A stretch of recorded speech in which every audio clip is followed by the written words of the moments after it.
ரிஷிகளும் மகான்களும் அதிகமாக வாழ்ந்த பெரிய தேசமாக பாரதம் இருந்ததால் தெய்வ தன்மையுடையதாக மாறி பிரகாசித்து கொண்டிருக்கிறது என தமிழக ஆளுநர் ரவி காஞ்சிபுரத்தில் பேசினார். காஞ்சிபுரம் அருகே ஏனாத்தூரில் அமைந்துள்ள ஸ்ரீ சந்திரசேகரேந்திர சரஸ்வதி விஸ்வ வித்யாலயா பல்கலையில் சமஸ்கிருத கருத்தரங்கம் 3 நாட்கள் நடைபெறுகிறது. ஸ்ரீ ஆதிசங்கரரின் 2500வது ஆண்டு சித்தியடைந்த தினத்தையொட்டி நடைபெற்ற இக்கருத்தரங்கிற்கு பல்கலையின் வேந்தர் வேம்படி குடும்ப சாஸ்திரி தலைமை வகித்தார்.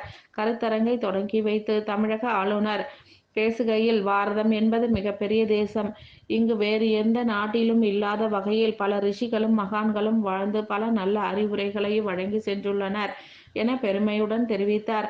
இதனைத் தொடர்ந்து காஞ்சிபுரம் காமாட்சி அம்மன் ஆலயம் வருகை புரிந்த ஆளுநருக்கு ஸ்ரீகாரியம் சுந்தரேசர் மலர் மாலைகள் அணிவித்து சிறப்பு வரவேற்பு அளித்தார்.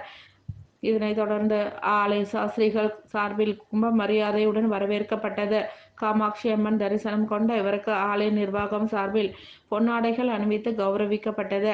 இதேபோல் ஓரிக்கை மணி மண்டபத்தில் நிர்வாகி பொறியாளர் சுப்பிரமணியன் தலைமையில் மலர் மாலைகள் அணிவித்து சிறப்பு மரியாதை அளிக்கப்பட்டது. இதனைத் தொடர்ந்து மகாபெரிவா தரிசனம் மேற்கொண்டு கோசாலை இணை பார்வையிட்டு மாடுகளுக்கு அகத்திக்கீரை பழ வகைகளை வழங்கினார். இந்நிகழ்ச்சியில் சென்னை IIT இயக்குனர் காமகோடி, இந்திய அறிவுசார் மையத்தின் தேசிய ஒருங்கிணைப்பாளர் கண்டி S. மூர்த்தி ஆகியோர் சிறப்பு விருந்தினர்களாக கலந்து கொண்டனர். பல்கலையின் துணைவேந்தர் சீனிவாசு வரவேற்று பேசினார். பேராசிரியர் தேவ ஜோதி ஜனா நன்றிகளை கூறினார். முன்னதாக பல்கலை வளாகத்தில் நிறுவப்பட்டுள்ள 60 அடி உயர ஆதிசங்கரன் சிலைக்கு ஆளுநர் ரவி மலரஞ்சலி செலுத்தினார். கூட்ட நிறைவில் காஞ்சி மடாதிபதி ஸ்ரீ விஜயேந்திர சரஸ்வதி சுவாமிகள் கருத்தரங்க கூட்டம் அருகில் அமைக்கப்பட்டிருந்த ஆதிசங்கரின் வாழ்வில் நடந்த அற்புதங்கள் பற்றிய கண்காட்சியை தமிழக ஆளுநர் ரவி அழைத்து சென்று ஒவ்வொன்றாக விளக்கி கூறினார். விழாவில் பணி ஓய்வு பெற்ற IAS அதிகாரி ராமச்சந்திரன், காஞ்சிபுரம் ஸ்ரீ மடத்தின் மேலாளர் சுந்தரேச ஐயர், ஸ்ரீகாரியம் செல்லா விஸ்வநாத சாஸ்திரி, பதிவாளர் ஸ்ரீராம், முதல்வர் வெங்கட்ரமணன், சங்கரா கல்லூரி முதல்வர் வெங்கடேசன் ஆகியோர் உட்பட பலரும் கலந்து கொண்டனர்.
வீதிகளிலேயும் நடைபெற்றது. ஆதிசங்கர சந்நிதியிலே சிறப்பு விசேஷங்கள், அபிஷேகங்கள் காமாட்சி அம்மன் கோவிலே நடைபெற்றன.